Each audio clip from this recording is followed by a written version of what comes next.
Frères et sœurs, que la paix et la grâce de notre Seigneur et Sauveur Jésus-Christ soient avec vous.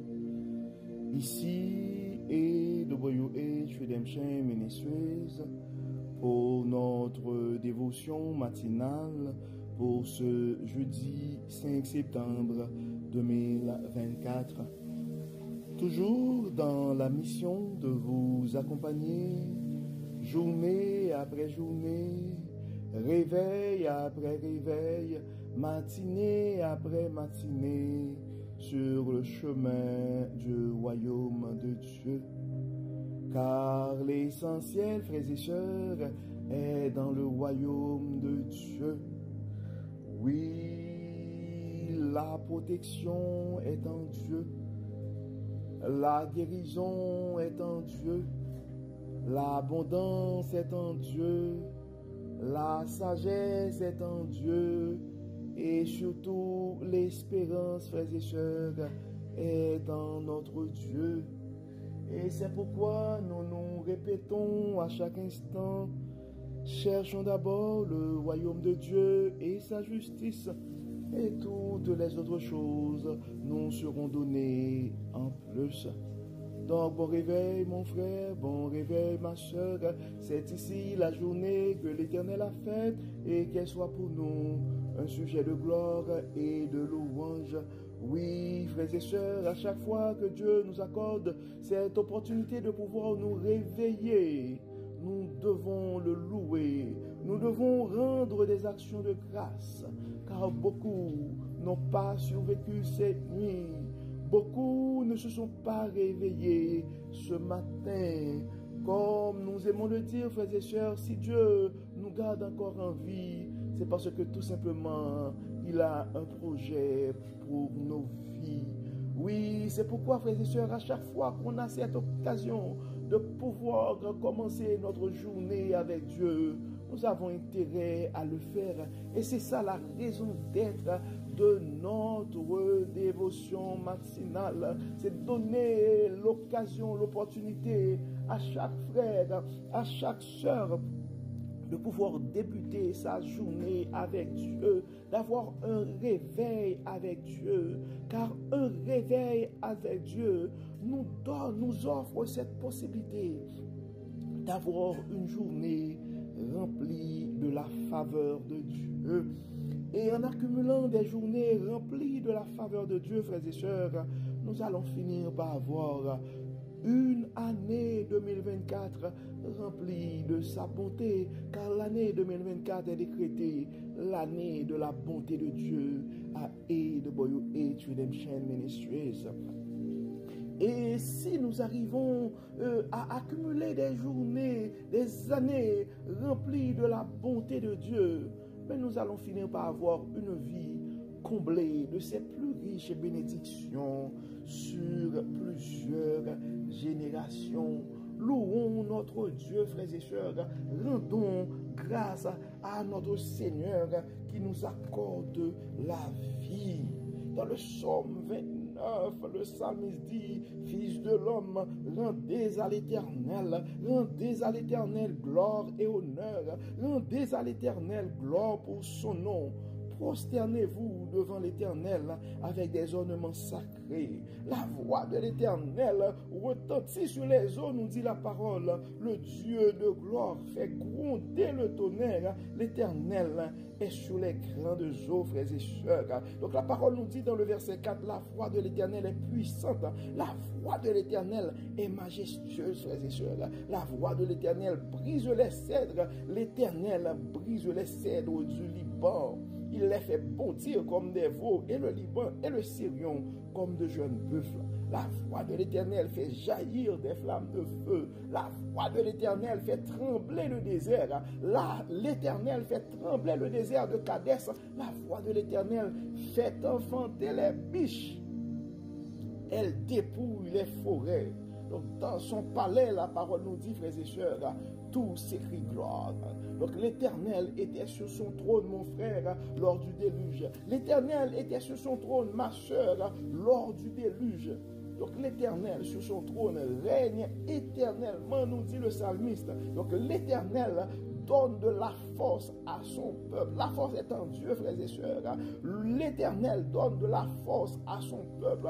Dieu donne de la force à ses enfants. Donc, la parole nous dit dans le verset 11, l'Éternel donne la force à son peuple. L'Éternel bénit son peuple et le rend heureux. Donc la force que nous cherchons, frères et sœurs, le bonheur que nous cherchons est en Dieu. Le texte qui nous est proposé ce matin, frères et sœurs, c'est le texte que nous trouvons en Jean chapitre 16, les versets 5 à 16. Jean chapitre 16, versets 5 à 16. Maintenant, je vais auprès de celui qui m'a envoyé. Et aucun de vous ne me demande où je vais. Mais à cause de ce que je vous ai dit, la tristesse vous a envahi. Pourtant, c'est la vérité que je vais vous dire. Il vaut mieux pour moi que je m'en aille. En effet, si je ne m'en vais pas, le défenseur en justice ne viendra pas à vous. Mais si je m'en vais, alors je vous l'enverrai. Et quand il sera venu, il produira la preuve que le monde s'égare au sujet du péché, de ce qui est juste et du jugement. Au sujet du péché, parce que le monde ne croit pas en moi. Au sujet de ce qui est juste, parce que je m'en vais auprès du Père et que vous ne me verrez plus. Et au sujet du jugement, parce que le dominateur de ce monde est d'ores et déjà condamné. J'ai encore beaucoup de choses à vous dire, mais elles sont encore lourdes à porter pour vous. Quand l'Esprit de vérité sera venu, il vous conduira dans la vérité tout entière, car il ne parlera pas de lui-même, mais tout ce qu'il aura entendu, il le dira, et il vous annoncera les choses à venir.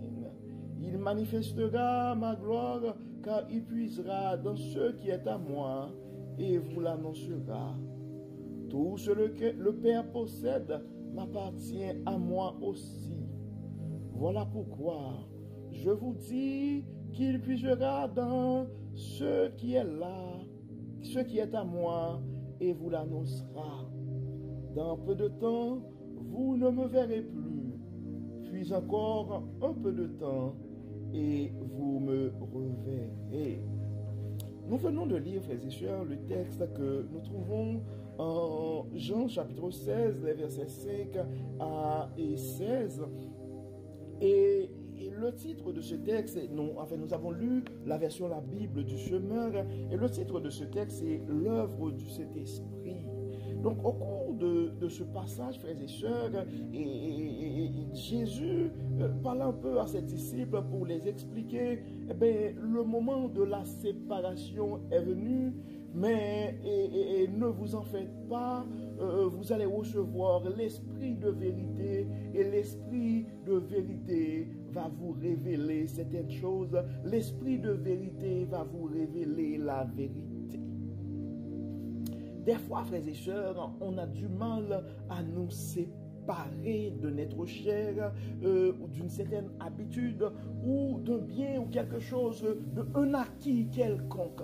Ça pourrait être une profession, ça pourrait être un emploi, ça pourrait être une relation, ça pourrait être une position. Mais à un certain moment, quand Dieu veut passer à un autre niveau avec nous, quand on doit changer de classe, frères et sœurs, même si c'est vrai, on avait des copains dans cette classe, même si on avait de bonnes connexions, de bonnes relations avec nos enseignants, même si on aimait c'était sujet qu'on traitait dans cette classe, mais quand ça arrive le temps de passer à l'étape supérieure, donc on doit accepter la séparation. Je ne sais pas qu'est-ce que tu es en train de retenir ce matin, mon frère. Je ne sais pas qu'est-ce que tu es en train de retenir ce matin, ma soeur. Mais Dieu veut te parler ce matin pour te dire, tu dois accepter la séparation. Oui, accepte la séparation pour que Dieu puisse rentrer avec toi dans une nouvelle dimension. Donc, pendant un certain temps, et les disciples étaient avec Jésus-Christ, mais à un certain moment, il arrivait le temps où Jésus-Christ, où cette séparation devrait s'établir pour que les disciples puissent recevoir l'esprit de vérité. Donc, ça dit dans le verset 5, maintenant, je vais auprès de celui qui m'a envoyé et aucun de vous ne me demande où je vais, mais à cause de ce que je vous ai dit, la tristesse vous a envahi. Oui, probablement vous avez la tristesse de la séparation, mon frère. Probablement ce matin, ma soeur, tu es en train de vivre la tristesse de la séparation. Dans le verset 8, ça dit, pourtant, c'est la vérité que je vais vous dire. Il vaut mieux pour moi que je m'en aille. En effet, si je ne m'en vais pas, le défenseur en justice ne viendra pas à vous. Mais si je m'en vais, alors je vous l'enverrai. Donc mon frère, ma soeur, il faut accepter cette séparation. Il faut accepter cet abandon. Il faut accepter cette déconnexion pour pouvoir entrer dans cette nouvelle dimension. Et la promesse, ça commence en verset 8 pour dire, et quand il sera venu, il produira la preuve que le monde s'égare au sujet du péché, de ce qui est juste et du jugement. Au sujet du péché, parce que le monde ne croit pas en moi. Au sujet de ce qui est juste, parce que je m'en vais auprès du Père et que vous ne me verrez plus. Et au sujet du jugement, parce que le dominateur de ce monde est d'ores et déjà condamné. Ça continue pour dire, j'ai encore beaucoup de choses à vous dire, mais elles sont encore trop lourdes à porter pour vous. Donc, les pensées de Dieu sont supérieures à nos pensées, frères et sœurs. Ça pourrait arriver au moment des séparations, eh bien, ça vient avec des émotions qui pourraient nous rendre tristes, angoissés. Mais acceptons ces angoisses, acceptons ces tristesses, parce que Dieu veut rentrer dans une nouvelle dimension avec nous. Verset 13, ça dit, quand l'Esprit de vérité sera venu, il vous conduira dans la vérité tout entière, car il ne parlera pas de lui-même, mais tout ce qu'il aura entendu, il le dira, et il vous annoncera les choses à venir. Il manifestera sa gloire, car il puisera dans ce qui est à moi, et vous l'annoncera. Tout ce que le Père possède m'appartient à moi aussi. Voilà pourquoi je vous dis qu'il puisera dans ce qui est à moi, et vous l'annoncera. Dans peu de temps, vous ne me verrez plus, puis encore en un peu de temps, vous me reverrez. Donc, le message que nous avons ce matin, frères et sœurs, donc nous sommes appelés, probablement ce message, c'est pas pour tout le monde, mais nous sommes appelés, frères et sœurs, à accepter cette séparation pour pouvoir rentrer dans une nouvelle dimension.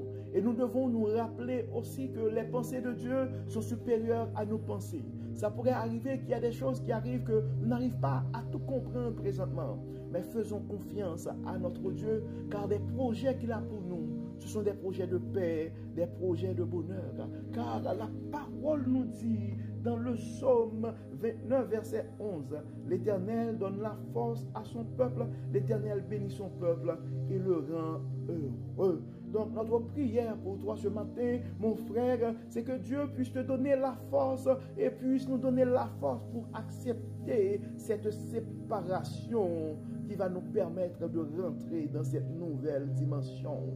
Et ma prière pour toi aussi, c'est que Dieu puisse te bénir et te donne le bonheur et te rendre heureux, toi, ta famille, et que ces bénédictions soient non seulement sur toi et ta famille, mais sur tes générations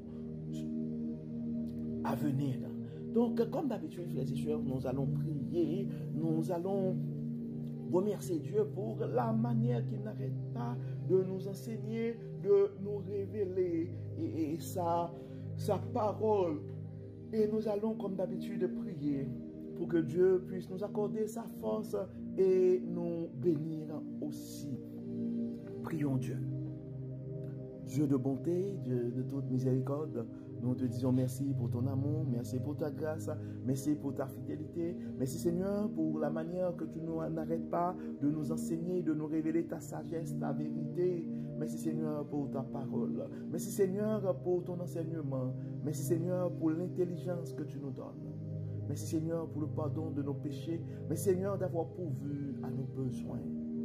Merci Seigneur pour les guérisons. Merci Seigneur pour les protections. Merci Seigneur pour les provisions.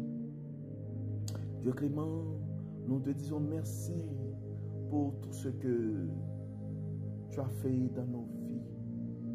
Mais nous aimerions intercéder aussi ce matin pour chaque frère, pour chaque soeur, pour chaque famille qui sont en train, pour tous ceux qui sont en train de vivre une séparation. La séparation, des fois, apporte la douleur, apporte la peine, apporte les pleurs. Révèle à ces frères et sœurs qui sont en train de pleurer une séparation, un abandon. Donne-nous, Seigneur, de comprendre que tu fais toutes choses belles en ton temps. Donne-nous, Seigneur, d'accepter ta volonté et de continuer à croire dans ta bonté. Nous te demandons, Seigneur, de consoler, de fortifier les frères et sœurs qui sont présentement dans la peine à cause d'une séparation quelconque. Dieu de toute force fortifie, Dieu de toute consolation console. Il y a d'autres qui ont toute forme d'inquiétude par rapport à la maladie. Toi, le docteur par excellence, guéris, Seigneur. Touche-les d'une double portion de bénédiction. Fais briller, Seigneur, ta gloire, ta bonté, ta toute puissance dans leurs circonstances. Dieu de bonté, Dieu de miséricorde, Dieu omniscient, omnipotent et omniprésent. Dieu de grande miséricorde, accorde-nous ta faveur. Beaucoup d'entre nous ont peur, nous avons peur, Seigneur, pour nos vies. Protège, Seigneur. Souvent, nous nous questionnons sur de quoi demain sera fait. Nous savons, Seigneur, que l'avenir est entre tes mains. Protège, Seigneur. Guide, Seigneur. Pourvois, Seigneur. Nos enfants sont entre tes mains. Leur éducation sont entre tes mains. Leur protection sur les bancs de l'école sont entre tes mains. Nos jeunes sont entre tes mains, Dieu clément. Tu vois à leurs projets. Tu vois, Seigneur, leurs manquements. Tu vois leur manque de maturité. Toi, le Dieu de toute sagesse, révèle à nos jeunes tes sagesses. Révèle, Seigneur, et à nos aînés que la force est en toi. Nous remettons, Seigneur, nos malades entre tes mains. Tous ceux qui ont des problèmes au niveau de leurs relations, nous les remettons entre tes mains. D'autres se perdent dans la vie et ne savent pas quelle direction prendre. Plus de questions que de réponses présentement. Nous demandons, Dieu clément, de les guider, de les assister, de les révéler ta sagesse. Beaucoup sont présentement en terre étrangère et ont du mal à s'orienter. Dieu clément, l'or, diamant, tout ce qui est sur la terre est à toi. Nous demandons, Seigneur, le grand Dieu pourvoyeur de pouvoir à leurs besoins. Dieu clément, ceux qui ont peur pour leur vie à cause de l'insécurité, nous demandons de les protéger. Nous avons d'autres frères et sœurs qui ont d'autres formes de soucis. Nous demandons, Seigneur, de les protéger, de les inspirer et de nous révéler, Seigneur, ta puissance, ton amour, ta bonté dans nos circonstances. Assiste-nous, Dieu clément. Guide-nous, Dieu clément. Protège-nous, Dieu clément. Encore une fois, nous bénissons ton Saint-Nom pour les progrès que tu es en train de faire dans la vie de nos malades, dans la vie de notre jeune frère, dans la vie de notre sœur Muriel Lecomte, dans la vie des deux familles qui ont été victimes de l'explosion. Nous avons d'autres frères et sœurs qui ont des diagnostics et nous te demandons, Seigneur, de les accompagner dans leur traitement. D'autres, Dieu clément, sont en train de faire des tests, non pas encore de diagnostic, mais leur situation de santé ne sont pas à leur meilleur niveau. Nous te demandons, Seigneur, de les assister, de les toucher et de faire briller ta bonté dans ces situations. D'autres parents ont des soucis, se questionnent pour l'avenir de leurs enfants. Tu les as donnés, ces enfants, pour une raison. Nous venons, Seigneur, de les protéger, de les assister, de les bénir, de donner espoir aux cœurs désespérés, de donner la paix, la joie aux cœurs angoissés. Et à ceux qui sont dans le besoin, Dieu clément, nous demandons, Seigneur, le pouvoir à leurs besoins, d'envoyer le corbeau, ton corbeau les nourrir. Encore une fois, pardonne-nous, Dieu clément, que tout soit fait dans nos vies pour la gloire de ton nom. Nous demandons, Seigneur, faire en sorte que ta parole puisse aller loin, puisse toucher des cœurs et changer des vies. Nous remettons, Seigneur, tous ceux qui nous aident et dans le ministère. Nous demandons, Seigneur, tous ceux qui nous collaborent et qui collaborent avec nous à un niveau ou à un autre. Nous demandons, Seigneur, de les bénir et d'une façon spéciale et sur plusieurs générations. Accompagne-nous, Dieu clément. Donne-nous bénir, donne-nous guider et que tout soit fait dans nos vies pour la gloire de ton nom. Au nom de Jésus, nous prions. Amen. Amen. Frères et sœurs, nous arrivons au terme de notre méditation pour ce jeudi 5 septembre 2024. Nous espérons que votre âme a été bénie et si ce n'est pas déjà fait, nous vous invitons à partager dans les réseaux sociaux nos dévotions, car on ne sait jamais ce que la parole de Dieu peut faire dans la vie, la parole de Dieu peut faire dans la vie de l'un de ses enfants bien-aimés. Et si vous n'avez pas encore souscrit à notre chaîne YouTube, nous vous invitons à le faire et en cliquant sur la cloche, ce que ça fait quand nous publions une nouvelle vidéo. De cette manière-là, vous allez être en mesure vous allez avoir une notification et de cette manière-là, la parole de Dieu va aller plus loin. Ce sera une forme d'évangélisation, frères et sœurs, car on ne sait jamais ce que la parole de Dieu peut faire dans la vie de l'un de ses enfants. Donc encore une fois, bon jeudi, frères et sœurs, et à demain. Que le Seigneur nous bénisse, que le Seigneur nous protège, qu'il nous accorde sa force et ses bénédictions sur plusieurs générations. Amen. Amen. Bon jeudi et à demain. Bye bye.